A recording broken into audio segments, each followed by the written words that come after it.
Hello, welcome to Origin Story. In each episode, we take an idea, figure, or event from history, explain its origins, and talk about how it influences political discourse today.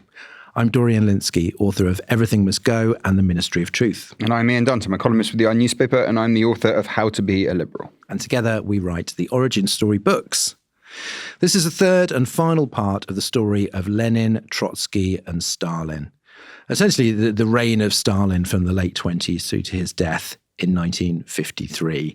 Also going to take in things like the international left attitude to Stalin, and especially around the Spanish Civil War, the Second World War, and then the spread of communism in Stalin's image and the start of the Cold War.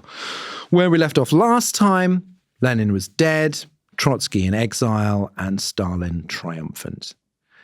We should start, I think, by talking a bit about Stalin's personality, particularly around this point, which is before the cult of personality has really begun. And just some big picture stuff about what we make of the man. Not do we like him? I think that's not a question we need to ask. But kind of what drove him? Because what's interesting is a lot of the writing at the time, early biographies, things like that before the Second World War, he's called the communist sphinx, the insoluble mystery. There is something unknowable about him. And that doesn't necessarily change. Like the thing that's really core is how little we know of him, primarily because people weren't writing diaries. If you've read anything about Hitler and fascism, you will know that the diaries of Goebbels and Albert Speer, they are the kind of cornerstone on which these books are written. It's just like really detailed, day-to-day, intimate portraits of this guy. You'd have none of the intimacies without it. No one was keeping diaries, around Stalin, apart from Khrushchev, And the people, even if they were, he kept everyone in the dark to such an extent. In fact, that was so much part of his methodology that they wouldn't really enlighten us too much. So actually, there is just this fundamental kind of vacuum where more closely observed information about him should lie. And part of that is deliberate. He's keeping personal information about himself out of the press and posing as a modest man. Yes. Like early on, he won't publish his collected works. Not that he was a great writer, but this was the thing that he might have done. He didn't like people using the word Stalinism. He didn't like the appearance of excessive flattery. A lot of what we think of as kind of, I suppose, the big brother image of Stalin does come later. At first, he's just like, I'm just a loyal servant of Lenin and Marx. This is not just like, idle speculation. His personality really matters. Here's the historian Oleg Klevniuk. His personality played no small role in the political course he forged. He was cruel by temperament and devoid of compassion.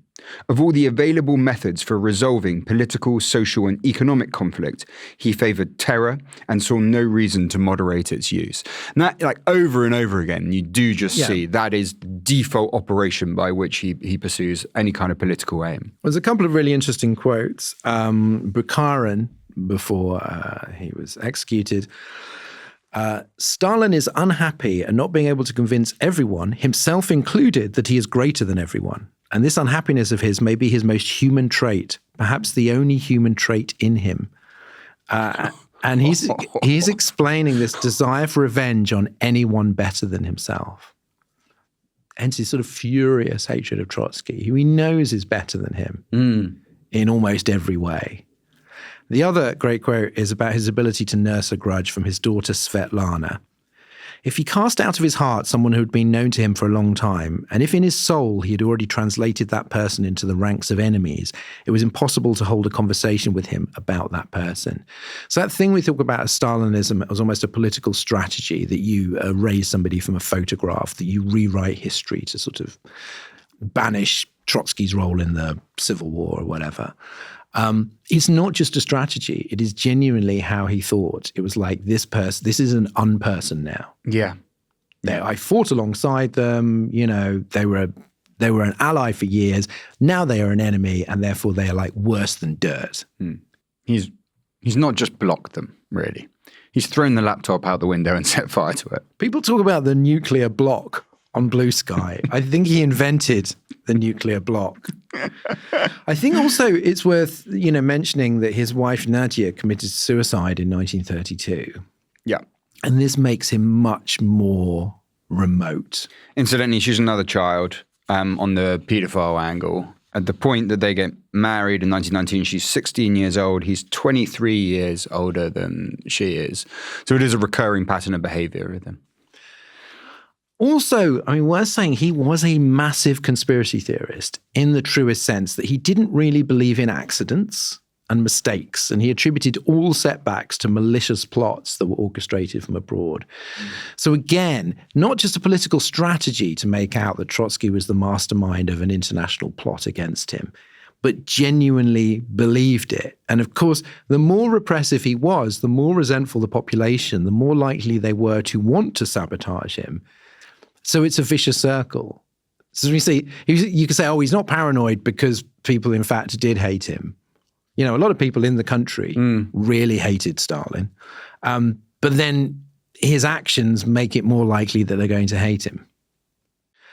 So let's start with his economics and the end of that new economic plan. Yeah, this brief period of sort of comparative liberalism in economic affairs that we spoke about in the last episode of, actually being able to make a little bit of profit, being able to privately own small bits of land, being able to own small private industries. Stalin moves quite decisively left in opposition to the new economic policy. And in late 1927, the Politburo returns to a policy of requisitioning grain by force. So again, we're eradicating the market mechanisms that have been allowed to grow. So, in 1928, we get the first 5-year plan, which envisages a 20% increase in national industrial production. Those targets are then increased by 50%, they're doubled, then they're tripled. Essentially what has happened here is an attempt to replace those NEP market mechanisms with class warfare and revolutionary spirit. To say, okay, with the production we're going to get, by personal incentives, we're not going to do it that way anymore. We're going to do it by just saying you will do it for the triumph of your class, against bourgeois capitalism and blah, blah, blah, blah, blah, sloganeering and terror to replace market mechanisms.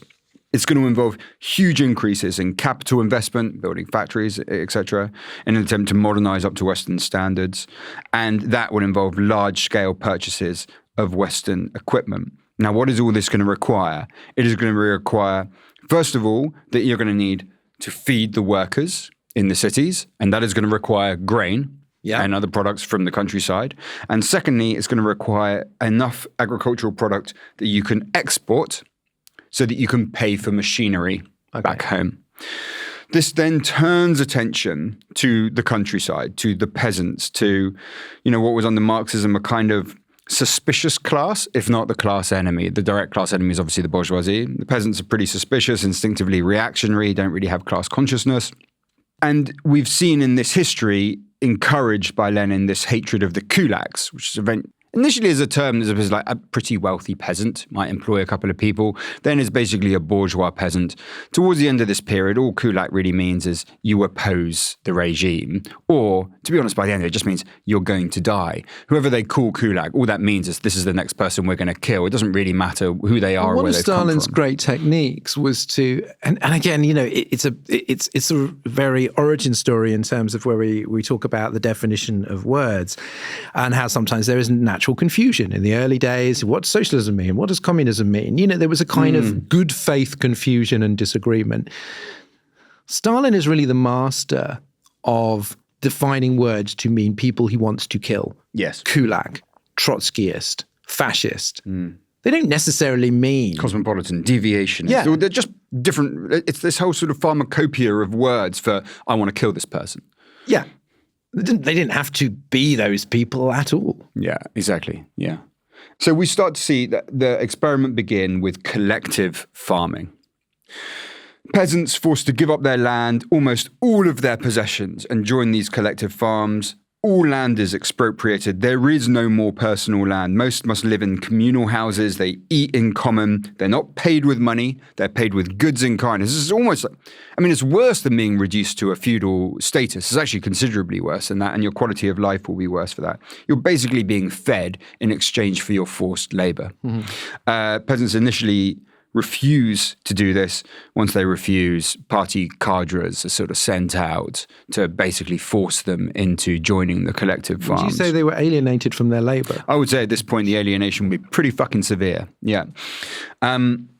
He escalates to a policy of the liquidation of the kulaks as a class in December of 1929. Quote, "We have moved from a policy of limiting the kulaks' exploitative tendencies to a policy of liquidating the kulaks as a class. This means that kulaks, whoever it is they happen to designate this way, at this point, it's basically like, do you have a chicken? You know, that would be, you're a bourgeois peasant. The kulaks are to be exiled, imprisoned, or shot. The exiles, the imprisonments, and the shootings are essentially treated as indistinguishable from industrial production targets. You know, he would just sort of send out these things like, Ukrainian authorities, we want you to arrest this many thousand kulaks, exile this many thousand kulaks, kill this many thousand. In all of these cases, even when they don't shoot them, it is extermination through work. It's not work through slave labor. I mean, you know, these guys are going to be exterminated. That is the purpose of what is being done. There's no sort of rational sense of how much productivity can we get out of these guys when we send we need to keep them alive in order to work, kind of thing. Yeah, they want to kill them through work and through slavery and through starvation and cold. This reaches its peak in the famine of 1932 to 1933. This is called Holodomor. It is the hunger extermination. The cost in human lives is between 5 to 7 millions more are permanently disabled. It's one of those events, it is spoken about, but it isn't, I think, very widely understood what happened there. This is an act of genocide. The famine hits Ukraine, Kazakhstan, and North Caucasus, but Ukraine is by far the worst affected. So 3.9 million of the victims are Ukrainian. Here's the historian Hiraki Koromiya. Stalin was suspicious of all peasants, but Ukrainian peasants were doubly suspicious, both for being peasants and for being Ukrainian. Because he had become, partly because of his insecurity about being a Georgian, an extreme Russian chauvinist. So this idea that Lenin had, that this was kind of a federation of different sorts of nationalities. Stalin wasn't into that at all. It was like, no, it's the Russian language, it's Russian culture, it's Russian art. And Ukraine, I mean, as it is with Putin now, very, very problematic because it has its own identity. Yeah, exactly. And look, when we talk about what's happening in Ukraine right now and the resistance against Russian aggression, the memory, which is one of the core memories that is in the Ukrainian story, the man-made, purposefully enforced starvation to death of a people. Again, this is not just like some man-made, it's not just a famine, it's not just a man-made famine. It is a purposeful act of genocide against a particular ethnic group. And this was mostly done through a system. You'd get sort of farms, if they fail their grain acquisition targets, which sort of, it was almost impossible to succeed in them, given the fact that you've eradicated all of the most experienced and knowledgeable peasants, i.e. the kulaks, anyone that had any success in agriculture, you've basically just killed them or exiled them. So of course you start to see a collapse in productivity. You've implemented centralized collective farming to replace centuries of proven techniques. You've removed all kind of market mechanisms. You've taken away any kind of personal incentives. So of course you see a collapse in grain production.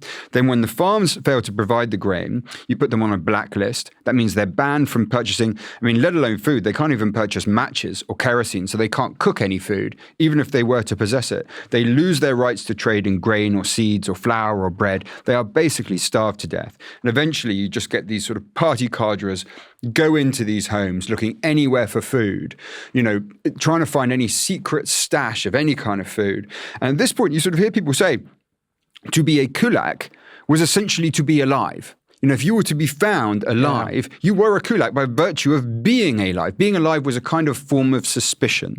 This was like one of the great crimes against humanity.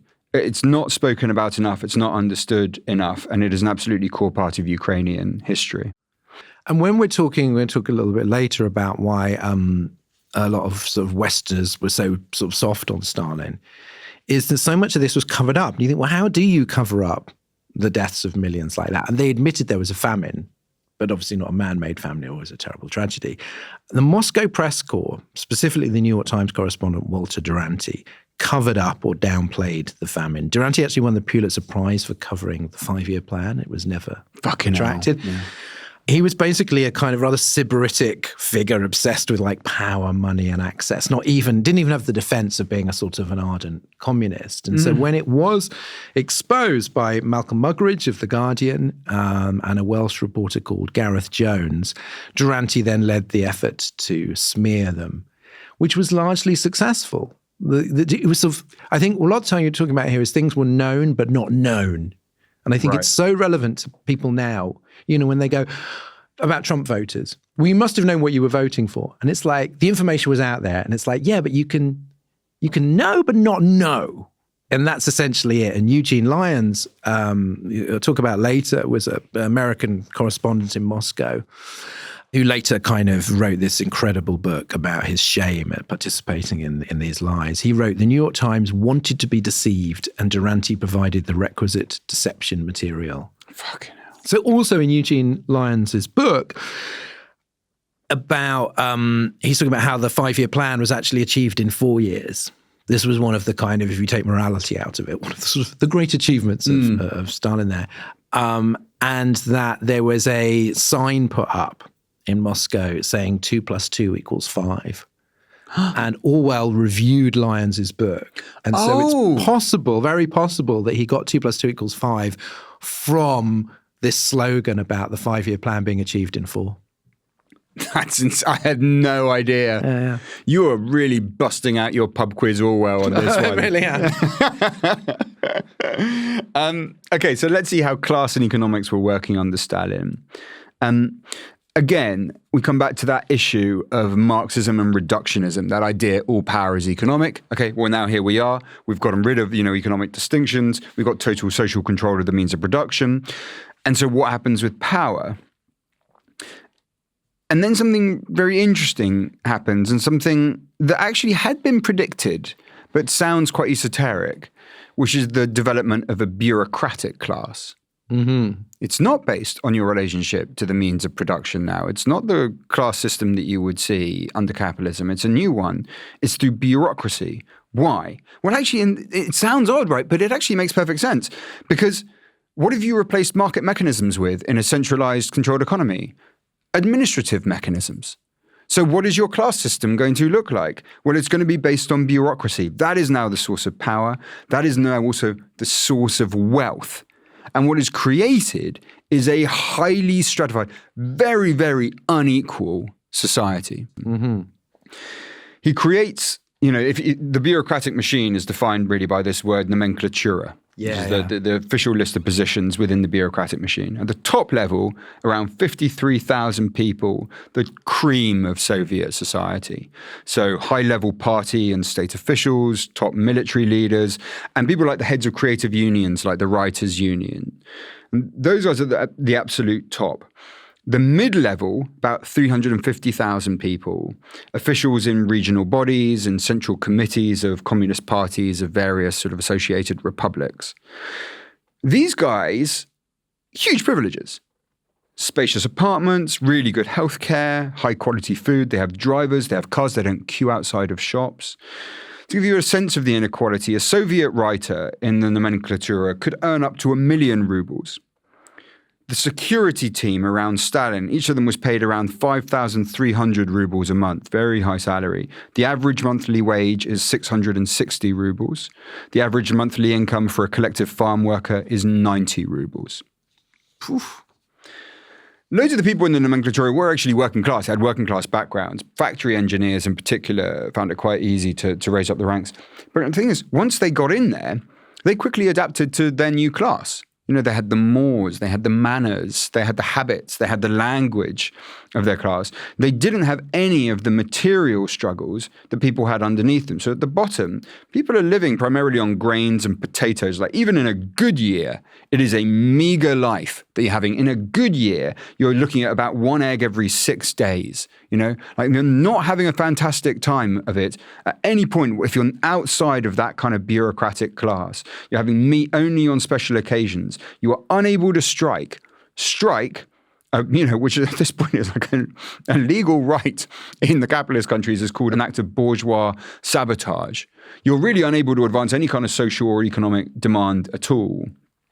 And when you look then at the kind of major projects that were undertaken under the 5-year plan, canals, roads, bridges, mines, these were mostly using up to 90% convict labor. Each of those projects cost thousands of lives. Like when we now take just a stop and just think about where this idea started, the alienation of labor, the idea that like we're reduced to a dehumanized aspect of ourselves in the capitalist construction process. The Soviets started implementing rules that say that basically if you walk away from your workplace, it's an imprisonable offense, right? No workers' rights at all. No, you cannot get much more alienated than what is done here. So it is essentially a complete and utter practical and moral reversal of the system which gave birth to it.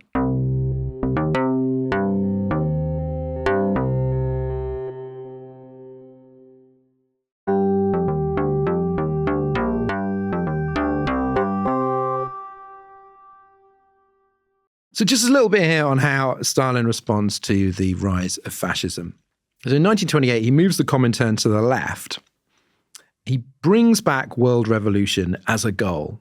Remember I was saying the Comintern was set up for world revolution. They realized it wasn't happening. And then they were like, okay, right, well then just, let's just maintain communist parties around the world and sort of play the long game. He instructs communists to regard other left-wing parties as what he calls social fascists and refuse to work with them. As I said, like he's really the first to use fascist as like a vague insult rather than an accurate description. Now, in the 1932 Reichstag election campaign, he explicitly tells German communists, the party that was set up by Luxemburg and Liebknecht, but which is now just a sort of puppet of Moscow, to treat the Social Democrats, the SPD, that kind of venerable, long-running German Socialist Party, as the enemy. The SPD are pursuing a new form of social democracy, which is more reform, not revolution, involves working with left-wing liberals. Many of them are no longer identifying as Marxists because they think, well, it's certainly got nothing to do with Bolshevism. On some issues, the communists literally collaborated with Nazis. Stalin tells a startled German communist, it will be good news if Hitler comes to power because he will end the era of Versailles and Weimar, and the communists will then be able to exploit chaos in Europe. And Franz Borkenau, Austrian writer, like most of the best writers of this period about communism, an ex-communist, he writes, the communists were to have reason to contemplate, in the cellars of the Gestapo, the relation of Stalin's theory of social fascism to social reality. I mean, just that's very dark humor. So the problem here is that Marxists misdiagnose fascism as an extreme form of capitalism to defend the status quo. We talk about this in our fascism book. Bertolt Brecht called fascism the nakedest, most shameless, most oppressive, and most treacherous form of capitalism. Classic, again, Marxist language. The big mistake they made was missing its revolutionary nature. It wasn't about preserving the capitalist status quo. Yeah. It was a revolutionary force. Yeah. And the reality was that many socialists and even communists switched to fascism because their main interest was in a violent revolutionary elite. And if you just replace class struggle with nationalism, then it works. A recruiter for Oswald Mosley's British Fascists said, ex-communists made the best active members. They were not nervous of street work or of opposition. Some communists apparently turned up to disrupt a fascist meeting and then left with enrollment forms. Wow. Now, that is not to smear all communists. It's not to do the horseshoe theory and go, but it certainly was a thing that happened, that there were some people who were in it for the violence, the personal power, not because they were fully dedicated to Marxism. And they found it very easy to sort of migrate. Yeah. So, but a lot of this comes to this great confusion about, in Moscow and among Western Marxists, about the appeal of fascism. Well, it's impossible for a communist to become a fascist because they're opposites. Fascism is a form of capitalism. No, it is a revolutionary street movement in a country like Germany. To his great credit, Trotsky realizes that the biggest threat to communism is indeed fascism. He calls for communists and social democrats to unite against Hitler, says Stalin's making a terrible mistake. Unfortunately, Stalin's word goes. There are many, we've discussed before, there are many reasons why Hitler rose to power, but one of them was Stalin's insistence that communists should hate the Social Democrats more than they hated the Nazis. Absolutely right. And Stalin only realizes this after Hitler comes to power. So it's then that he patches up relationships with the US, France, Poland, joins the League of Nations. The Comintern finally does a U-turn and supports a popular front strategy to avoid France going the way of Nazi Germany. It's very, very successful. It's a shame that you had not tried this before. So Stalin is now much more conciliatory on the international stage, less so at home. Around this time, we get the start of the Great Terror. It's probably the sort of item of domestic policy that Stalin is chiefly remembered for. It begins with a man called Sergei Kirov. He is a close Stalin ally. He is a Leningrad party boss. He's middle management. He is an utterly unremarkable, boring man who history would have forgotten about many times over were it not for the manner in which he died, which was not boring and very remarkable. On December the 1st, 1934, he's preparing to give a speech. And he travels to Leningrad's Bolshevik HQ at about 4 p.m. He walks through the main entrance. He climbs to the 3rd floor. He starts walking down a corridor to his office. Now, also in the building is a man called Leonid Nikolaev. He intends to shoot Kirov that night. He's not expecting to just bump into him in a building. So there's this sort of like moment of just like terribly good luck for him. He literally sees him walk directly past him, stands there for a bit, just follows him down the corridor and shoots him in the back of the head. This is the gunshot that starts the terror. Like the Reichstag fire, there's obviously been this sort of industry around creating this idea, well, surely Stalin organized this because it's so neatly, placed his plans. Khrushchev was convinced of this. Gorbachev was convinced of this. They both tried to open up investigations on the assumption that Stalin did. There isn't actually any good evidence that's the case. It's so weird. Martin Amis in Cobra the Dread, when I was making my notes, he went, 90% of historians agree that Stalin had him removed, either because he saw him as a rival or as a pretext for reprisals. Then I read another history book and they go, there is no evidence that Stalin had Kirov assassinated. But the people on either side seem extremely convinced, much like the Reichstag fire. So nothing that I've read, of the books that we read in preparation for this, all of them were like, there just isn't any evidence. He was unemployed, mentally unstable. He was resentful. It's possible that his wife was having an affair with Kirov, but ultimately, instantly there's this sense that the party, that the Communist Party must create of like, it must be part of a conspiracy against us, because if not, it makes us look terribly weak that just some, sexual jealousy and, internal politics leads to the death of a senior official. This is the first time there's been an assassination attempt since the one against Lenin in the year after the revolution. So regardless of how this took place, Stalin instantly exploits it to its maximum capacity. He orders the NKVD, which is the updated Cheka, the secret police, to fabricate a case that this is part of a secret organization of former oppositionists. He puts the head of the NKVD, Nikolai Yesov, in charge. An absolute psychopath. Yesov is an absolute psychopath. There are trials that are held in 1934 and 1935 where he's just removing dozens of former oppositionists. These are people like Komarov, like Zinoviev. There's all these figures that are around him in those early stages that potentially posed a threat. They're either shot or they're imprisoned. Zinoviev and Komarov are arrested. While Zinoviev is being interrogated, Yesov walks in and says, politically, you've already been executed, which is not what you want to hear in the middle of Stalin's terror. And it's all fabricated. The people, there's a conspiracy, alleged conspiracy involving several groups that in reality hated each other, sometimes groups that didn't actually exist. And it spreads out and just rips through the entire kind of party structure. I looked up, this is on the Wikipedia page. Sometimes I do use Wikipedia for research. There's a very nice little grid of the 17 original members of the Sovnarkom, which is the cabinet, essentially, of ministers in 1917. By this point, 5 had already died of natural causes. 9 are executed during the terror.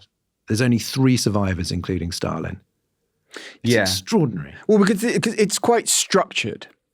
People associate it, the terror, and even the use of it is the same word as obviously for that, what we were talking about in the first episode, that second phase of the French Revolution, 1793 period, Robespierre, the Jacobins. But actually, that's really quite a chaotic process until it comes under the control of Robespierre in the second half. This is actually not that, it's obviously very chaotic if you're the victim and you're caught up in it, but this is orchestrated. It has an author, and the author is Stalin. So once he works his way through people like Zinoviev and Komunev, they've been executed. He then starts working more broadly against the Politburo. He's essentially taking out the entire top level of the nomenklatura, essentially that sort of absolute cream of the Soviet society, all of whom could possibly resist him in future. It brands them, leaders of the right deviation, 1937 to 1938, just working his way through them, shooting close relatives, gather them together, the spouses, the parents, the children, the sisters, arrested, killed. Particular repression at this point against institutions that could potentially pose a threat to him, the NKVD itself, the army. And then you get on to phase 3, starting probably around sort of July 1937 with NKVD Order 00447 on anti-Soviet elements, one of those, incredibly broad terms could kind of fit anyone into. And that's where you move away from the elites towards society itself. It's essentially a purge of the country. Yeah. At this point, we're now talking about something that affects hundreds of thousands of people. Again, just like with the kulaks, the executions and the imprisonments are worked by set quotas in the same way that you have for industrial production, for metal or for grain production. That's exactly how human lives are treated. Azerbaijan told 1,500 first category arrests for death, 3,750,000 second category arrests, that would be for gulag. In actual fact, when local officials are given a target, they must ask, they are obliged to ask for an increase in that target and to satisfy it many, many times over. The kind of people that are targeted, any remaining kulaks, former members of any political parties, any surviving czarist officials, political prisoners, towards the end just common criminals. So it's kind of a form of social cleansing. And national groups, because it's obviously such a sprawling country, that there were actual groups of, as you'd expect, like Poles and Finns, but also there were Greeks living in Russia, there were Chinese. Romanians, Latvians. Yeah. They too, just by nature of their ethnicity, they become enemies. Yeah, the argument there was that they could potentially be exploited by foreign powers to provide some kind of resistance. The method is that Moscow just hands these arrest and execution quotas for each regional area to the NKVD, centralized. They hand it to their regional NKVD heads and the heads of the local NKVD offices, and they just parcel out the quota. Using cards of criminals that are available to them or people that they've been following or spying on. They bring in the victim, they torture them, they secure testimony that implicates others, and then they go arrest them, interrogate them, and the process repeats. So once someone is arrested, their entire social and professional network will follow them. Solzhenitsyn, the author who did so much, to sort of reveal to the West the reality of life in the Gulag, describes this period as follows. He says, "The arrests rolled through the streets and apartment houses like an epidemic. They passed on the infection of inevitable arrest by a handshake, a breath, a chance meeting on the street." The death toll during the terror is approximately 1,500 people a day, getting us somewhere between 700,000 to 1.2 million people. Stalin ends the process quite carefully, quite neatly. In his own murderous way, it's sort of quite elegantly, by targeting Yezhov and blaming him for everything. So he brings in a man called Lavrenti Beria as his deputy. As soon as he does it, Yezhov's just like, oh, fuck, I'm fucked. He knows exactly, this is, if anyone's going to know how this shit works, it's going to be him. So he's basically having a breakdown. A complete breakdown, descending into alcoholism. His one, desperate plea is just like, please just don't kill my daughter. Which weirdly, Stalin usually agrees to that stuff in exchange for an admission and then goes back and does kill the family. In this case, he actually doesn't. The daughter survives. As soon as the deputy point is made, he writes to Stalin saying, this shows, quote, an element of mistrust towards me. That's when his breakdown begins. 2 months later, his subordinates start to be arrested. Beria's henchmen beat fake confessions out of Yesov's henchmen in precisely the same way that Yesov's henchmen had beaten the confessions out of his own predecessor when he was given the job. These humans are just a conveyor belt of mutilation and brutality and murder for Stalin.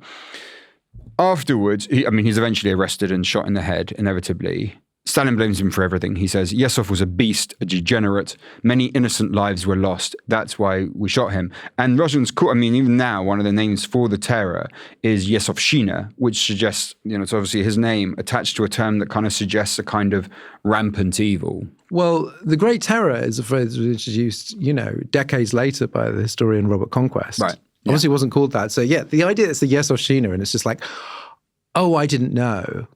Oh, if only someone had told me. But did you come across the story of the albums? So Yesov would make these albums of possible targets, like photo albums. Stalin has proven to personally go through 383 albums containing 44,000 names and marking some of them with numbers. So if you marked the number 1, that meant they should be shot. 2 meant 10 years in the gulag, and 3 meant Yesov could make up his own mind what to do. And you can imagine what Yesov decided to do. And what Robert Service points out is that Hitler, and it never occurred to me before, targeted groups that are already unpopular in German society. Jews, gypsies, homosexuals, easy targets. Stalin sort of had to fabricate reasons why he was going after people. Most Russians, they didn't hate kulaks or German speakers or former Mensheviks or, members of the Bolshevik. So he had to make up these cases, and that was a very important part of the PR for the rest of the world, that you would have these show trials and these alleged conspiracies and these forced confessions. And the great mystery that people were trying to work out at the time was, why would you confess to something you hadn't done? Yeah. Right. So the theory is that either they had done it, or they were tortured, or their wives and children were threatened, and therefore they were forced to confess. Or, and this is a theory you get in Arthur Koestler's novel Darkness at Noon, is that they convinced themselves on one level that they were traitors, that somehow they had let down the revolution. And this is also psychologically quite an Orwell place to be, isn't it? This is the kind of process that you start to see in 1984. Well, this is where the torture and confessions in 1984 largely come from Darkness at Noon. Before he was executed, Georgy Pyatakov said that the true Bolshevik, this is so Orwellian, would be ready to believe that black was white and white was black if the party required it. Yeah, my God. So this is, like you said, Zinoviev and Kamenev go, then it's Bukharin and Pyatakov, and so many of them are confessing to things that obviously they had not done, but partly because they believed that they should do, or that maybe they had done it. And they still seem to almost, even in these moments, treat Stalin like a kind of Jesus. I mean, Zinoviev says, he's just staring at photos of Stalin in his cell, thinking about how much he loves him. Yeah. Waiting to be shot for a promise, that Stalin has made him that he will be spared if he confesses. They're so, the extent to which they're saying this stuff to save themselves, they could be, clearly that's the way to his heart, is by praising him, or the extent to which they're just so psychologically mangled that is where they're left in their final moments is unclear. Psychologically, though, what's happening, even if you're not directly, killed or imprisoned on the basis of this, the oppression, the leveling of Russian society reaches unprecedented stages. I mean, one woman writes in her diary, "My inner self has not gone away. Whatever is inside a person can never disappear, but it is deeply hidden, and I can no longer feel its presence within me." When people write diaries, they try to write so small that no one would ever be able to see the writing, but it's all this desperate attempt to maintain some kind of internal life when you must go into that eternal migration state, wear a mask of your own face because the dangers of doing otherwise are so severe. So then the question becomes for historians, like, why was he doing this? You constantly hear that thing of like, was he just mad? And yet the thing is, this is a perfectly rational series of actions from him. What is he doing? Stage one, entrenches power as a dictator, annihilate any kind of independent power sources. Stage 2, when he's getting rid of, figures on the Politburo, these were people who'd been there throughout the revolution. They remembered the things that Lenin said about him. Yeah. They remembered when he was actually part of the right rather than the left. They know who did what. Yeah. They were still people that were loyal to these guys in the middle positions that might owe their positions to them that they might be able to call on. Perfectly logical to just start getting rid of these people. And then stage 3, when you're working on society, you're just cleansing society of any possible opposition to your rule. That is classic totalitarian system. There's nothing particularly irrational. It might be without compassion. It might be without empathy. It might be a terrible human crime. But there is nothing that's particularly irrational about it if all you care about is extinguishing any kind of opposition to you. Where do you get to by the end of the Great Terror? The final full stop then on that story of that phrase, the dictatorship of the proletariat, which starts as a conception of the universal class with Marx, moves to the dictatorship of the Bolshevik Party under Lenin, and at this point now under Stalin has become the dictatorship of one man in place of the universal population. I mean, that's about as much of a betrayal of an original nation as it is possible to construct, even in mathematical principles. It is the complete negation of the original promise. Well, I flicked through, I did not read it all, Stalin's book, The History of the All-Union Communist Party, short course. Not as short as you might imagine. Right. This becomes the essential communist text, because at the same time he's doing all of this murdering and killing, there's the rewriting of history. In 1936, this is just after the start of the Great Terror, they announced a constitution, which is about how great everything is in Russia now. It's just like an absolute, none of it is real. But announces socialism, which is the first phase of communism, has basically been achieved in our country. Oh, good. So they're going out, everybody's got freedom and everybody's happy and it's all cool. In the short course, right, where he's trying to put across kind of like, well, this is how communism works. But of course, he cannot stop his hysterical fucking hatreds. One chapter, this is the title of one chapter. Degeneration of the Bukharinites into political double dealers. Degeneration of the Trotskyite double dealers into a white guard gang of assassins and spies. Foul murder of SM Kirov. Measures of the party to heighten Bolshevik vigilance. I mean, I thought that just said it all about the language of Stalinism. Right. Your enemies are absolute filth. You're simply heightening Bolshevik vigilance. Now, on my hunt for quotes, there were two quotes, again, that are used a lot. Couldn't really confirm that he'd ever said them. Oh, shame. Death solves all problems, no man, no problem. And the death of one man is a tragedy. The death of millions is a statistic. Really? Quite hard. I'm not saying he didn't. I found it surprisingly hard to actually get the source. You would find these quotes used again and again and again. One thing he did say to Kamenev, which is confirmed, the finest pleasure is to mark down one's enemy, make one's preparations, take revenge appropriately, and go off to bed. Fucking hell. Amazing then, again, for the sadism and the boring tedium of his personality. He is basically like middle management atrocity. But loves revenge. When Hitler carries off the Night of the Long Knives, Stalin's reaction is, what a great fellow. How well he pulled this off. Like, that's basically when he admires Hitler most of all. It's just like, brilliant, purging your enemies. That's my kind of activity. So it's so... I mean, at this point, it's so warped. It's that, but again, that double image, because at the same time, they are building up heroes like, Stakhanov, the miner, and which is where you get the word Stakhanovite, who produced 14 times his quota and becomes a national icon, and a heroism. Yes, and also the thing is, once you start getting, decades in, you start getting people come online as adults who were educated by the regime. Those early experiments in education by Lenin, those guys are now, they're soldiers, they're teachers, they're operating in society. So their minds have been completely warped, far from the false consciousness thing.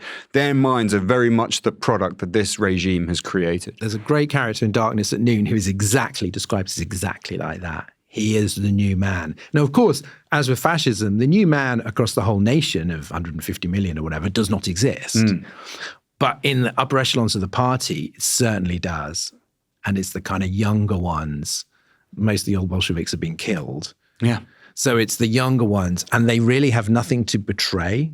They are the pure product of the system. God. So should I talk a bit about the international left and how they reacted? I'm sure it was an absolute testament to their moral principles. It's a tricky one, right? Because this conspiracy of concealment that Bertrand Russell described back in 1920 absolutely happens. It's based on this belief that communism only exists in the Soviet Union. So if the Soviet Union fails, then communism, and indeed socialism fails. Therefore, you have to defend the Soviet Union. Yeah. It's this kind of logical fallacy. And so they would, of course, seize on real achievements like mass literacy, industrial development. These are true, right? Stalin did achieve those things. Industrial development. There's a lot that's being left out from that description. But, the economy had certainly come on. Yeah. Some eggs were broken in the creation of this omelette. And then they would downplay the atrocities, and they'd accept the show trials as legitimate, et cetera, et cetera. And so they exist in this state of denial, and it's corrupting. It really shocked me when I wrote my book about protest songs. Heroic figures in the American left, like Pete Seeger and Paul Robeson, defended Stalin. And Robeson even endorsed murdering Trotskyists. Jesus Christ. As counter-revolutionaries. It was deeply corrupting. I mean, the worst people, I think, were actually Fabians. In terms of the useful idiot. Right. So Sidney and Beatrice Webb, yes, during the 20s had criticized oppression, but during the Great Depression, which turned a lot of people into communists, understandably, they U-turned. They wrote a terrible book, 1,000 pages long, called Soviet Communism, A New Civilization, ? Every book about this period mentions that the second edition, they deleted the question mark. It's just I got bored of reading about this. It's the most notorious kind of punctuation mark removal in history. They then went on to defend not only all of the economics, but the show trials. And they took the 1936 Constitution at face value. So I looked at parts of this book, not all 1,000 pages. I don't know how much we'd have to be paid by the patrons to read all 1,000 pages. Considerably more, I can assure you. They describe the USSR in this book as the most inclusive and equalized democracy in the world, and say that Stalin is no more of a dictator than Roosevelt, probably less so. Right. Jesus fucking Christ. Just appalling people. George Bernard Shaw, even worse. Stalin has humanely and judiciously liquidated a handful of exploiters and speculators to make the world safe for honest men. Humane liquidation of humans. Yeah. It's just an extraordinary place to have come to. Trotsky called this kind of writing socialism for radical tourists. The only foreigner with the balls to give Stalin a tough time to his face was H.G. Wells again. Oh, good on. Who interviews him for the New Statesman, has a big argument about him and going, isn't the New Deal in America like a better version of socialism? Do you really need class war and Leninism? Actually says, this is pure Wells, it seems to me that I'm more to the left than you, Mr. Stalin.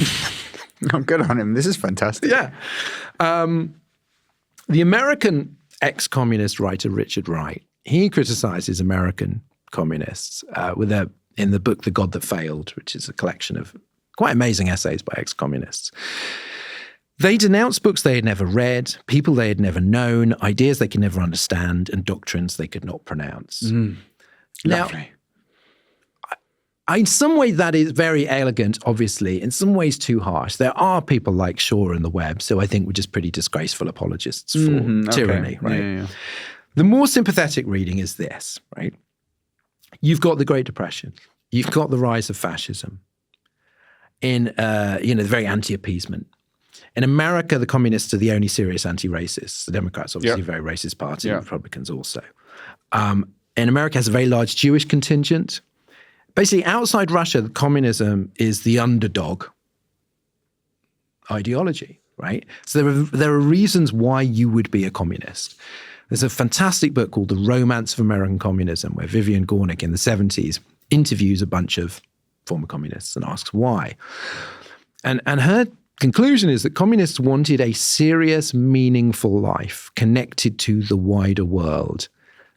They had this great moral intensity that led them to this immoral complicity. One says, imagine being as poor as we were and not having the party. Imagine being that poor with nothing to explain your poverty to you, nothing to give it some meaning, to help you get through the days and years because you could believe that it wouldn't always be this way. It literally negated our deprivation. Yeah. With all this stuff, I think you can do two things at the same time, right? The first thing is you can understand what brought someone to the position that they're in, which is basically what you've outlined, how they've ended up there. Yeah. The second thing is you can recognize at the same time that there were other people at the time in those circumstances who did not end up in that position. It's the same thing that when we say, someone was bullied when they're a kid and they turn into a bully when they're older. But that doesn't mean that you're condemned to it. And so we can have this joint thing of saying, no, I get it. And I see why the reasons would have been there. And also, other people were independent-minded and in possession of their moral faculties enough and prepared to do the research and the understanding to see why this was evil at the time and to stand by those principles. Eugene Lyons, who I'm talking about, the foreign reporter in Moscow, he writes this book called Assignment in Utopia. And he says he came back and he started saying what the reality was like, and he lost all his friends. I was guilty of the most heinous offense, puncturing noble delusions.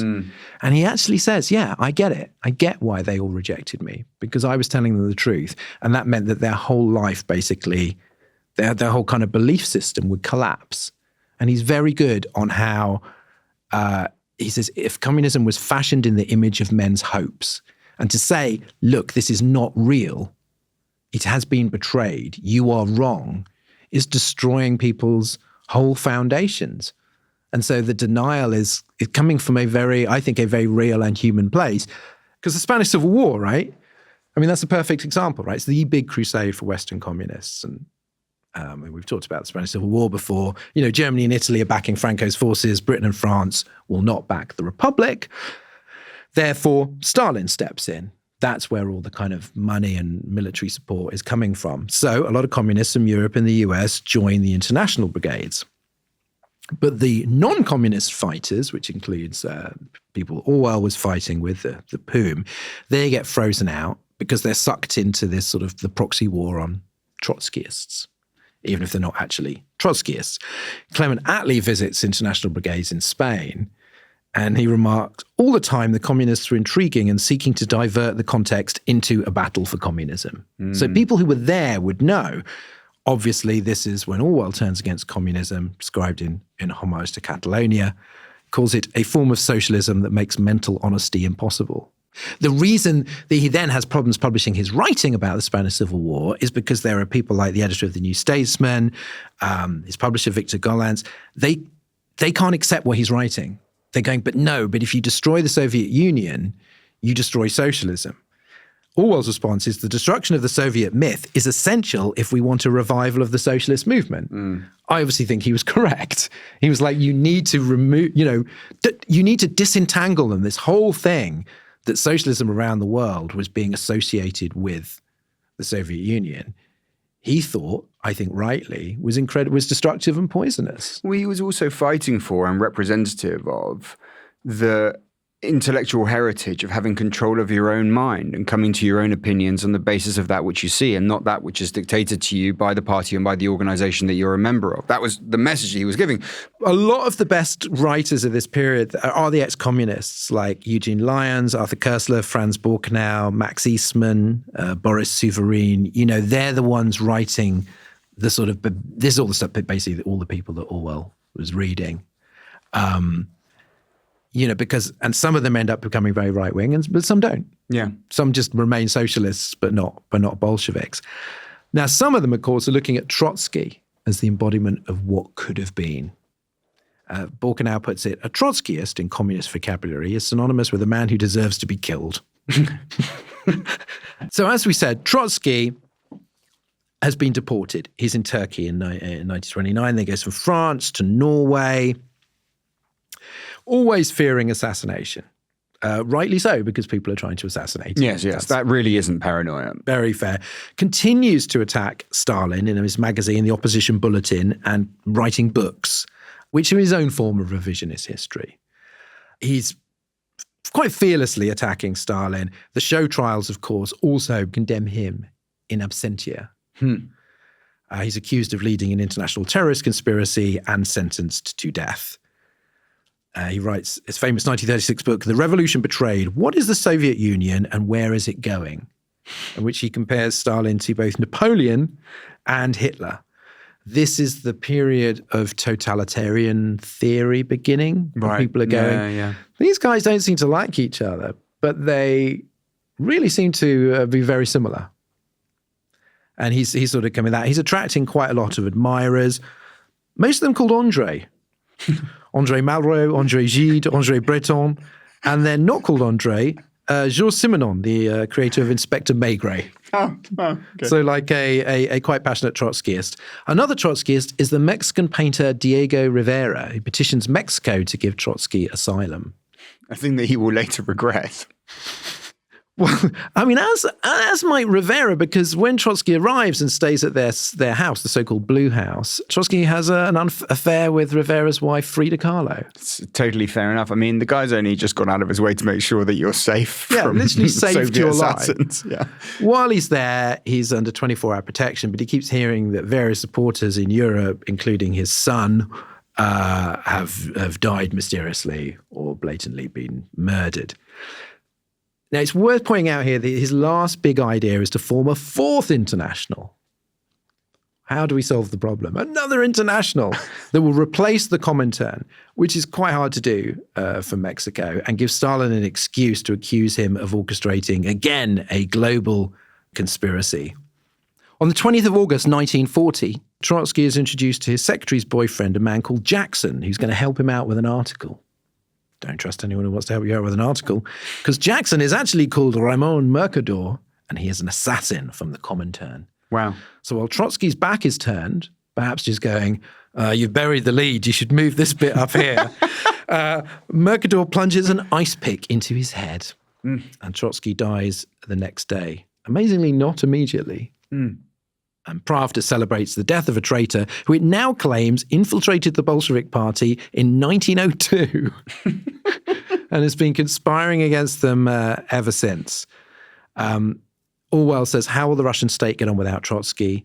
Probably they will be forced to invent a substitute. He, of course, is Snowball and Animal Farm, Goldstein in 1984.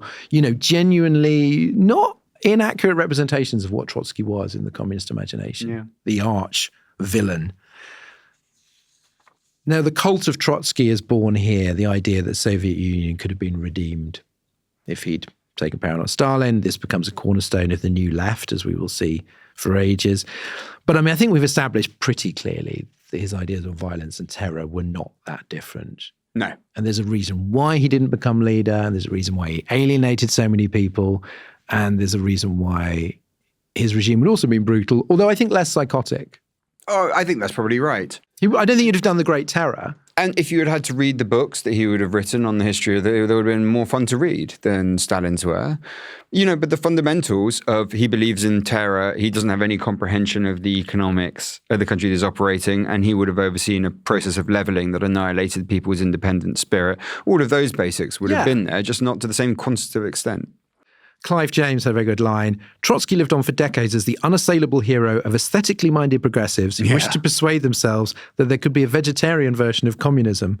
Alas, it followed only if the facts were left out. That's fucking great. That's absolute bona fide gold right there.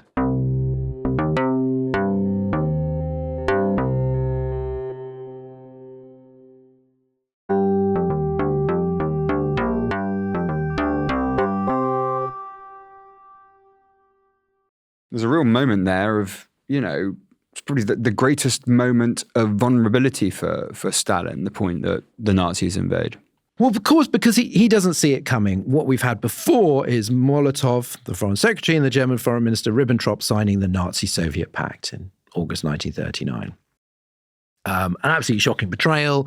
Many Western communists just completely do a reverse ferret. One American communist makes a mistake at a meeting going, well, this is bad. And it obviously means that Hitler's going to declare war. I was accused of disrupting and undermining the party. I was a Trotskyite, a bourgeois lickspittle, possibly an FBI agent.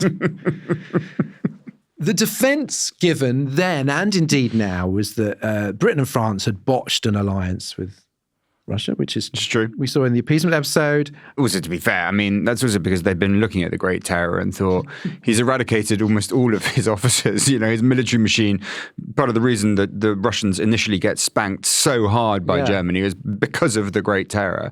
They thought, how do you deal with this kind of irrational regime? You can see why a lot of people did not want to make an alliance with Stalin. So the argument that Stalin needed the pact to buy time to prepare for a German invasion. Okay.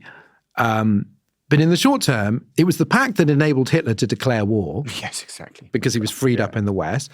Plus, Stalin was an imperialist. Like, immediately he absorbs the Baltic states, half of Poland, part of Romania. He tries to invade Finland. And a secret protocol that comes out after the war realizes that they divided up much of Eastern Europe in the pact. This was officially denied until 1989. Stalin's daughter Svetlana revealed after the war, Stalin said, together with the Germans, we would have been invincible. So that's not, he doesn't seem like somebody who was merely buying time. If that was the case, then he would not have seized lots of parts of Eastern Europe. Yeah. I mean, I'm sorry, I know that I don't have to convince you, Ian Dunt, that Stalin was a trickster. But I do feel like, you know, and later in terms of the conduct of the war, there are still people who will try and defend this. So Stalin did expect war with Germany eventually, but not when it happened in June 1941. He received and rejected 84 written warnings. Fucking, I had no idea it was that many. But partly because he'd removed many hundreds of experts on foreign affairs, and he made all his decisions with Molotov. He fucking hates expertise. He's been very clear since the days of the Russian Civil War, you know, military expertise, any kind of expertise is surplus to requirements. I think we've had enough of experts. Right. At first, I really don't want to get sued. So don't say the next thing that's going to come out your mouth. At first, I don't know, it's just a phrase that pops into my head. At first, Stalin, he was so shocked that he refused to believe it was true and claimed that it must have happened without Hitler's permission, and that Hitler will be furious when he finds out. There's very few occasions when Stalin's quite sweet. It's a shame that it's this one. There's a great anecdote about a group of New York communists when the Soviet pact was broken. One of them was in the toilet when the news broke, and he returns to the table to find that the party line has changed and that they are now pro-war. It's entirely credible. So after the invasion, according to Khrushchev, who was one of Stalin's few living confidants at this point, became a bag of bones in a grey tunic. Reportedly, Stalin said to his generals, Lenin left us a great inheritance, and we, his heirs, have fucked it all up. We doing a lot of work there. Again, I think there's something quite endearing about him just going, we fucked it all up, guys. He sort of goes off radar for a few days, and clearly his expectation is it's game over for me. I fucked up so badly. I'm surely not going to get away with this. Well, the USSR very quickly loses half its population and economy.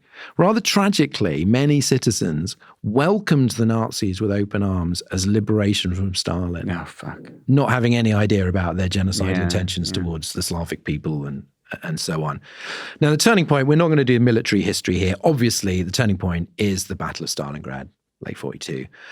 After that, Stalin always poses for photos and in public in his marshal's uniform. He is Times Man of the Year for the second time. He is known as Uncle Joe in the West. Although when he's finally informed of this at the Yalta conference, he almost walks out because he's so offended. I would have thought that would suit his branding. No, he found it very, very insulting. A special edition of Life magazine urges readers to make allowances for certain shortcomings, however deplorable. Wow. So the war does a lot for the prestige of communism in Europe and the Americas. You know, the whole story of, you know, Orwell struggled to get Animal Farm published. Some publishers were just Stalinists. But others were just like, well, he's our ally. Yeah. So this whole, we'll link to it in the show notes, but his whole essay, the original unpublished preface to Animal Farm is like basically going, you cannot slag off Stalin. And it's not just the communists. It's basically, it's sort of everyone going like, let's not offend our wartime ally. So obviously the Soviet Union was key to defeating Hitler, lost 26 million of its citizens. The problem is that what it leads to is the whitewashing. Well, for one thing, it ignores the Nazi-Soviet pact, right? Yeah. Quite important. And Stalin, the way that he treated the legacy of the war is very, very strange. It all became about him. like him as war leaders. You can say, the Soviet people, General Zhukov, what they achieved. But no, Stalin as war leader, he treats his own troops as expendable. Right? He's really into these suicidal counterattacks when the generals would prefer a defensive strategy at certain points. And he's just like attack, attack, attack. 2, he punishes prisoners of war for being captured. Many of them did in fact choose to fight for the Germans because they hated Stalin so much, but sort of many did not. 3, he impoverished the countryside yet again by taking away all the kind of, requisitioning food and manpower. 4, he weakened the army by purging generals. And 5, he approved of war crimes. When he was challenged by a communist about the mass rape of German women on the advance in Berlin, he said, "How can such a man behave normally? What's so awful in his having fun with a woman after such horrors?" Yeah. And for those that don't know this story, we're not going to go into it here, but if you were to look into it, the mass rapes that go on for months and months and months across all of Germany by virtue of this, that is a clear authorization from the very top of just go right ahead and do what you do. He could have stopped it. He could have at least tried to have stopped it. He absolutely failed to do so. And it's one of the most hideous war crimes of the 20th century, which is a pretty tough table to get onto. So you don't want to take away from, obviously, the heroism in repelling this kind of genocidal Nazi invasion. But Stalin himself, exactly, in his mismanagement, in his cruelty, in his callousness, is not the person that should be getting the credit. Yes. Now, the problem that he faces, as we discussed in the Shostakovich episode, is that during the war, there was a certain liberalization. The restrictions on artistic freedom, opposition to the Orthodox Church were lifted. And of course, it's harder to maintain a terror state when you're fighting a war. And these concessions raised false hopes of liberalization. After the war, many soldiers came home and they'd seen that even Germany, Nazi Germany, seemed more well off and freer than where they lived. So Stalin immediately has to crush any hope of this. And he does things like sidelining General Zhukov, the war hero. 3 million former soldiers interrogated, half of them sent to the gulag. Fucking nice. Many of them die of radiation poisoning, forced to dig uranium for the atomic bomb program. He sort of wants the soldiers out of the way. So the Victory Day celebrations that Putin loves, right? I assumed that they'd started right away. They did start right away, but then were cancelled for several years because they were inconvenient for him. He bans all former generals from publishing memoirs. He has to rewrite the story of the war immediately, so it's all about Stalin and nobody else. And he has to crush any hope. We'll be going on to the story of the Labour Party. Obviously, after the Second World War, people want more. They think, my God, we've sacrificed so much. We've lost so much. Now we need a better country to live in. And Stalin is like, oh, no fucking way. He's probably, to be honest, he's probably right. It's entirely correct that all across Europe, what you're seeing is people having that exact emotional state. This can't have been for nothing. It was and considered in Europe a left-wing moment, really it's a moment for change. You know what I mean? And that is obviously powerfully dangerous to someone like him. Really, really threatening. So he doesn't liberalize, does he? He does not. He has, firstly, I'm not going to bother going through every single instance, but he does his classic thing with the people around him, which is essentially to create moments of humiliation, where they look like they're going to die. They make oaths of fealty to him, and they're usually brought back into the fold. There's no more great terrors. There's no more little terrors in the Politburo either. It's a level of oppression that continues simmering at a certain level, but not boiling over. He has these 2 policies. First one is contamination policy that you've just suggested to people who've been contaminated by contact with the West. Yeah. Anyone, any intellectual, any scientist, any writer says anything, even that could possibly be interpreted as sympathetic towards the West, he targets with repression. And then the second is this almost surprising growth in anti-Semitism, although it's not that surprising when you remember our Zionism episode, because it starts in 1948, the year of the creation of Israel. He initially thinks it can work for him as a country against the West. When he realizes that's not the way it's going to work, the anti-Semitism springs up. It's remarkable because Israel only exists because Stalin voted for it in the UN and then almost immediately just goes, because they were socialists, weren't they? Exactly. Well, it's the a hugely socialistic society. Yeah, and it is for years afterwards. But they realized not his kind of socialist. Yes, exactly. So this starts by targeting Molotov's Jewish wife. He starts looking into a Jewish theatre director. He starts looking into the Jewish Anti-Fascist Committee, which mobilized international support for the USSR. In 1949, he starts his campaign against cosmopolitanism, which sort of folds in both the contamination attack and the anti-Semitism attack. And we've also had the Andrei Zhdanov, the propaganda minister, again from the Shostakovich episode, his sort of attack on formalism, pessimism, elitism, which basically, again, means just sort of Western-influenced things. Yes, exactly. And this was possibly building into what looks like it was going to be a pogrom. I mean, he says at one point, just as the entire German people bear responsibility for Hitler's aggression, so too the Jewish people must bear responsibility for the actions of the bourgeois cosmopolitans. 1951 to 1953, we get the Doctor's Plot, where he starts obsessively presiding over these fabrications against Jewish doctors who were supposedly, trying to take out the top leadership. He starts ordering the arrest of several doctors, their torture. It looks like the start of another terror wave, right? You bring them in, you arrest them, you torture them, you get the list of the people they know, the process starts again and expands. However, it does not have the time to turn into what it was going to be because Stalin finally, mercifully, dies.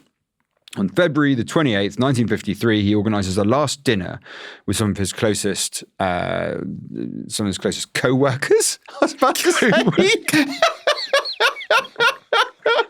He organizes a last dinner with the Five, which is sort of this sort of like informal ruling coalition that he has at the time. These dinners go on into the early hours. And this is, we've got Lavrentiy Beria, the NKVD, we've got Nikita Khrushchev, who will soon take over the Soviet Union. And Georgy Malenkov, who is sort of another contender for the succession. But obviously they don't think there's going to be a succession at this point. No, these are always very fraught dinners. He makes everyone get very, very pissed. He plays games like you got to guess the temperature outside and every degree off you are, you got to take a shot.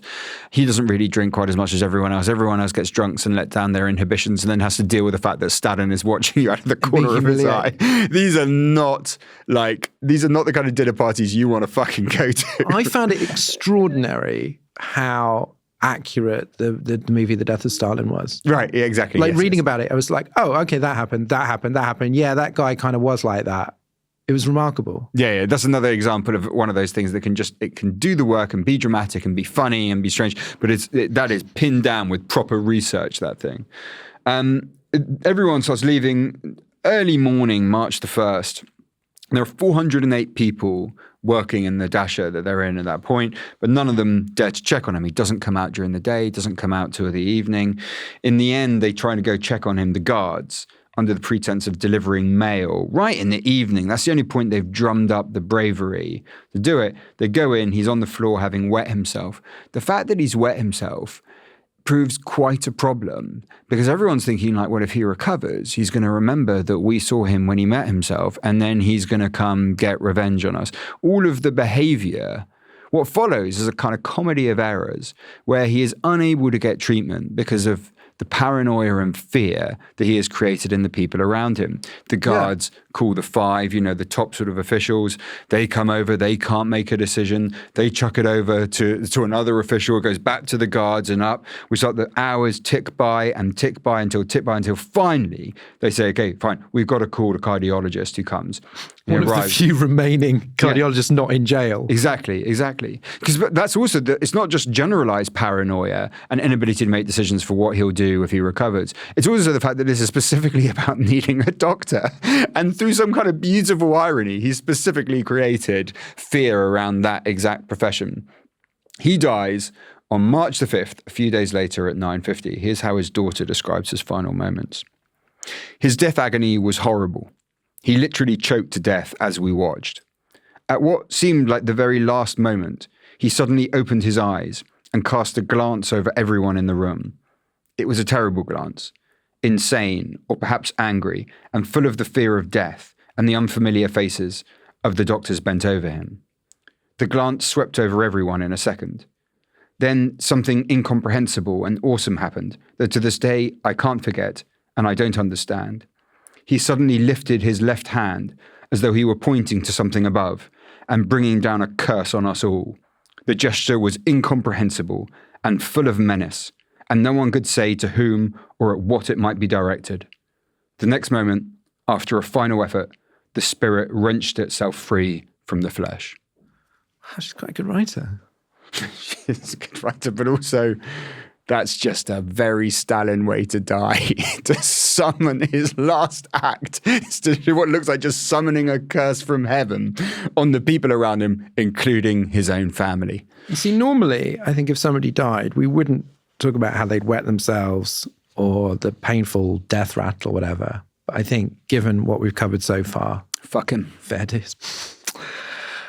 So before we do the wrap up, because this is obviously the story of socialism and not just like the story of these individuals, I mean, it is worth saying like what happened with the spread of socialism in the mold of what Lenin and Stalin created. So, I mean, I think I'd love to at some point do an episode on the Cold War, because that in itself is such a fascinating story. But I mean, the crucial stuff here is that, you know, Chelsea was talking about the Iron Curtain. There's obviously a lot of tension.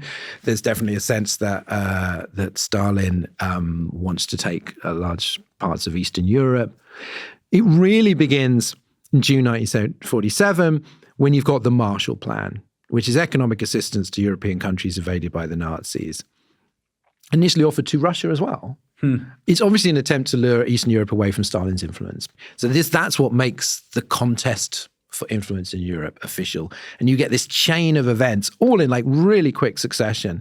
So you get September 1947, you get the Communist Information Bureau, or Cominform, which replaces the Comintern to control communist parties around the world. June 1948, you get the blockade of West Berlin leading to the Berlin airlift. January 1949, they found Comic-Con, not the fun one. No. Where they announced the new MCU movies and so on, but the Council for Mutual Economic Assistance. And once I turned up to that one by mistake, dressed as a Jawa, and it was very embarrassing. So that's their communist response to the Marshall Plan. Then in April 1949, the Western Allies formed NATO. In August 1949, the Soviets test the first atomic bomb, right? So this is the Cold War taking shape. During the same period, Stalin wants to take control of Eastern Europe and install puppet leaders. And it's all achieved. Anne Applebaum's book, Iron Curtain, is very good at this, explaining all the individual cases were different. In Czechoslovakia, the communists legitimately win an election. In countries like Hungary and Poland, they win through fraud and intimidation. And sometimes they just don't win an election at all. And it's just basically through military force. Stalin calls these countries people's democracies. Hence, East Germany being the German Democratic Republic. Now, listeners may want to know, these are not democracies. Stalin told Polish leaders, it is a new type of democracy. It has no precedent. So don't copy the Western democracies. Let them copy you. So just a reminder, before 1945, there were two communist countries in the world, USSR, Mongolia. Within 5 years, there's a dozen more. You've got the Soviet satellites in Eastern Europe, Bulgaria, Czechoslovakia, East Germany, Hungary, Poland, Romania. 3 regimes in Asia, China, Vietnam, North Korea. We'll talk about China in a future episode.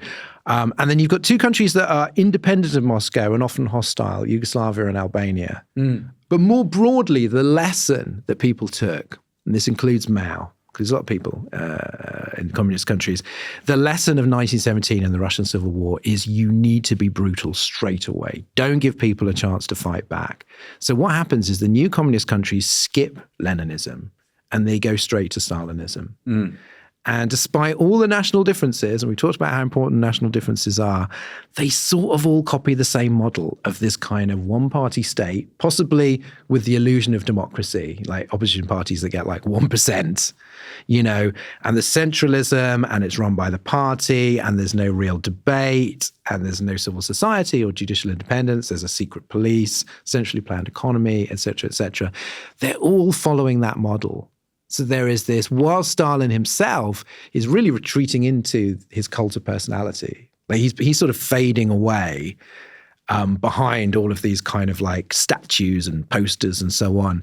Stalinism is being very quickly exported all around the world. And it's the same mentality. It's so depressing. You see the same language of vermin and stooges and jackals and liquidation. And that's the version that is sort of spreading around the world. Yeah. It's not a more sympathetic version. And then when we get onto the new left and what happens after Stalin's death, we'll talk about attempts to get out from under his shadow and try and create better versions of socialism, better versions of communism.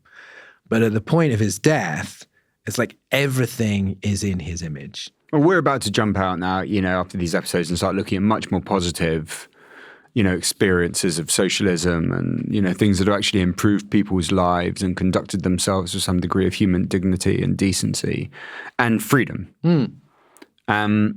This is the nadir, really. But it's such a tragedy that, like, of all these ideas of socialism that you and I looked at the beginning of this season, where you end up here, this thing that's spread across, you're about to get to a point where like a third of the world is living under a regime that's calling itself communist. And it's not just like the most brutal school of it, it's just the most brutal sort of conceivable. It would be impossible to almost think of almost any other variant of this thing that we've seen that would be more pernicious, more murderous, more fundamentally opposed to all that is decent in the human spirit than what we are seeing here. And yet it's that version that metastasizes over the face of the globe. And yet it still needs that pretense, both from its supporters, but even from the regimes, that this is something better than it is. Like I said, they needed those elections. Even if they kind of used fraud and violence and corruption or whatever to win those elections, it had to be, oh no, we're not invading Eastern Europe, by force. They're choosing us. And of course, there were whole chunks of they'd already previously invaded and just didn't give back. And a lot of these elections were phony. But there was still this idea that is so essential to the sort of Soviet project, is that, oh, no, people want this.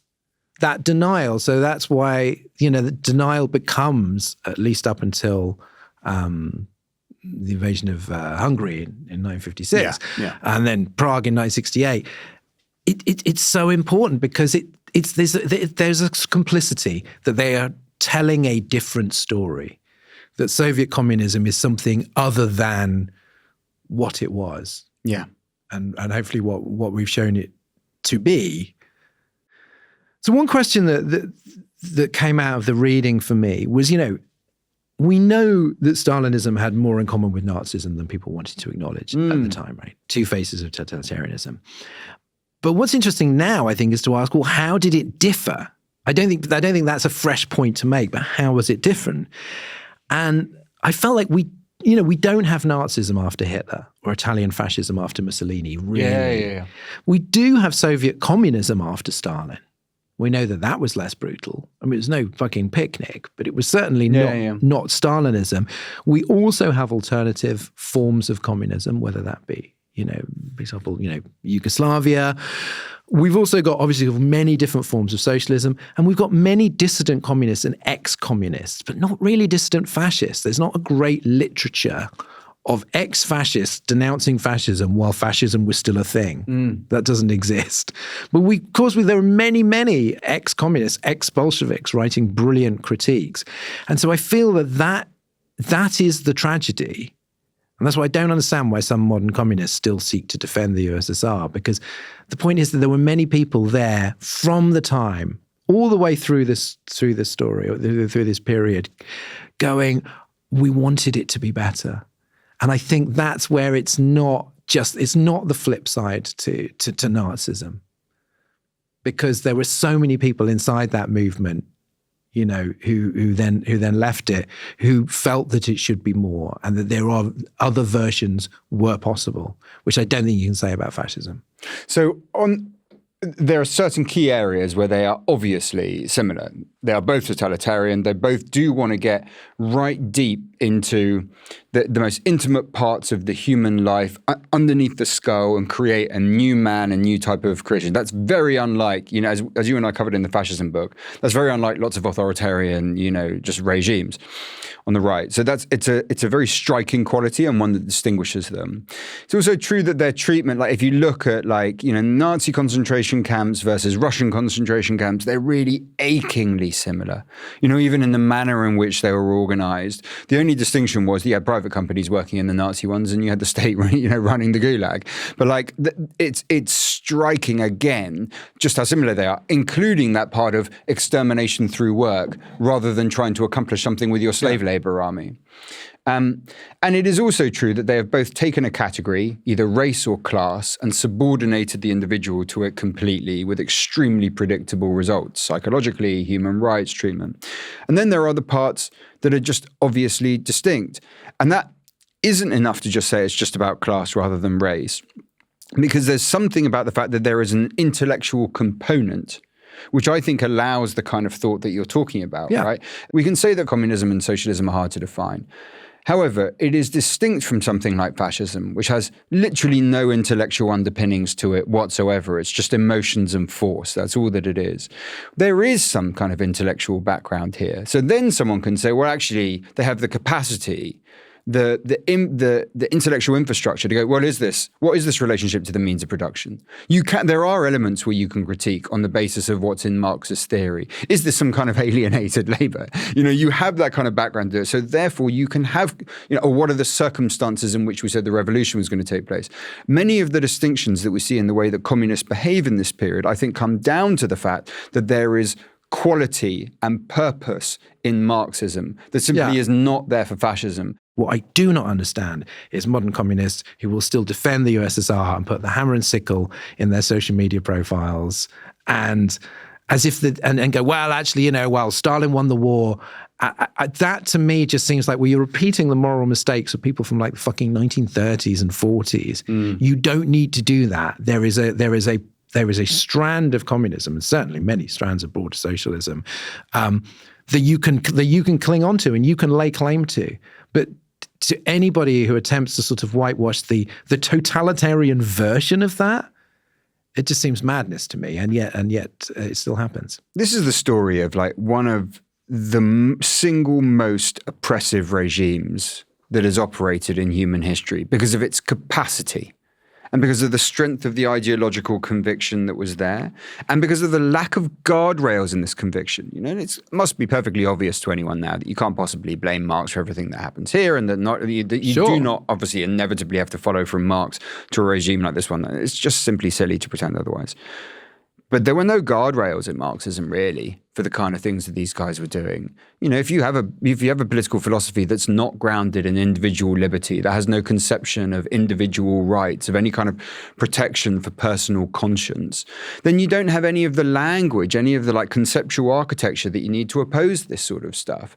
So the dangers were there from the start, and the dangers did become absolutely mortifying mutilations of the human condition, of the populations of these countries. It is a tragedy that did not need to take place the way that it did.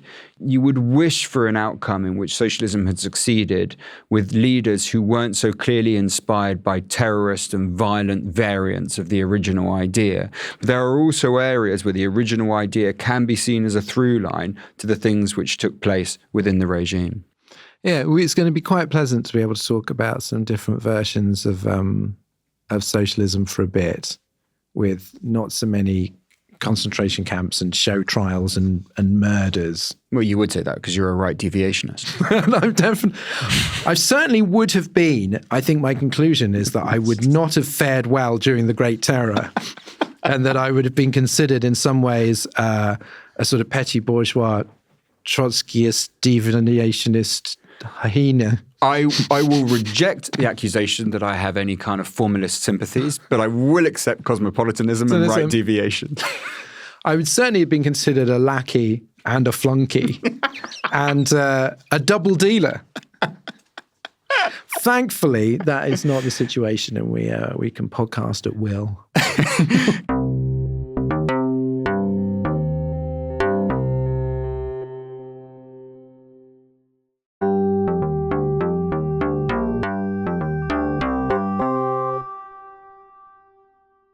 Guys, thank you for joining us in this absolutely epic, first time ever, 3-episode story of Lenin, Trotsky and Stalin.